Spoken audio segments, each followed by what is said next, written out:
ज़कात के मौजू पर बात कर रहा था। आज का हमारा पहला मसला ये है, ये जो ज़कात है ये टैक्स है या इबादत है। मेरे अजीज भाइयों, ज़कात टैक्स नहीं है बल्कि ये इबादत है। आज का हमारा दूसरा मसला ये है कि ज़कात का जो मामला है इसकी जो गिनती है कमरी महीने से शुरू की जाए या शमसी महीने से।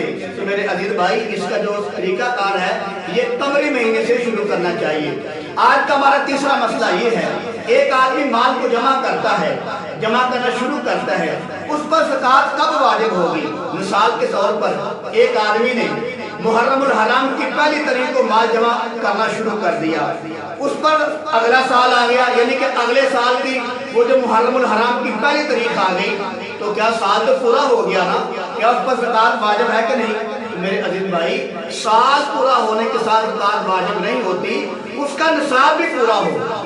साल पूरा होने के साथ ज़कात वाजिब नहीं होती, उसका निसाब भी पूरा हो। साल तो पूरा हो गया है लेकिन उसके पास जो पैसे आए हैं वो तकरीबन 3 या 4 हज़ार रुपया जमा हुआ है, तो उसका निसाब पूरा नहीं, लिहाजा उस पर ज़कात भी नहीं।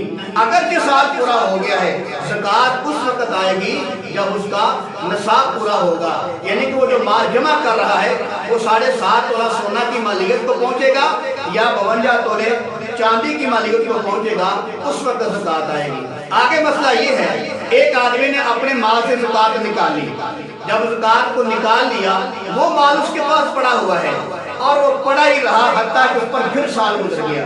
क्या दोबारा उस पर ज़कात आएगी कि नहीं आएगी?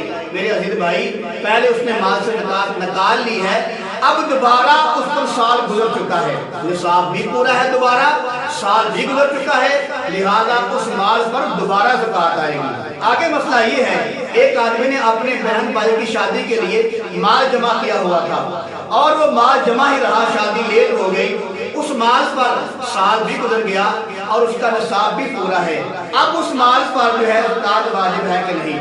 मेरे अजीज भाई, अगर उसने बहन भाई की शादी के लिए माल जमा किया हुआ था, उसका निसाब भी पूरा है और साल भी गुजर चुका है, लिहाजा उस माल पर ज़कात आएगी। आगे मसला ये है, बाद लोग ये कहते हैं कि सोने के साथ जब तक पैसा रुपया ना हो तो इसकी ज़कात नहीं होती। मेरे अजीज भाई, ये मसला बिल्कुल गलत है। सोना अगर सिर्फ सोना अगर निसाब को पहुंचे तो उस पर ज़कात है।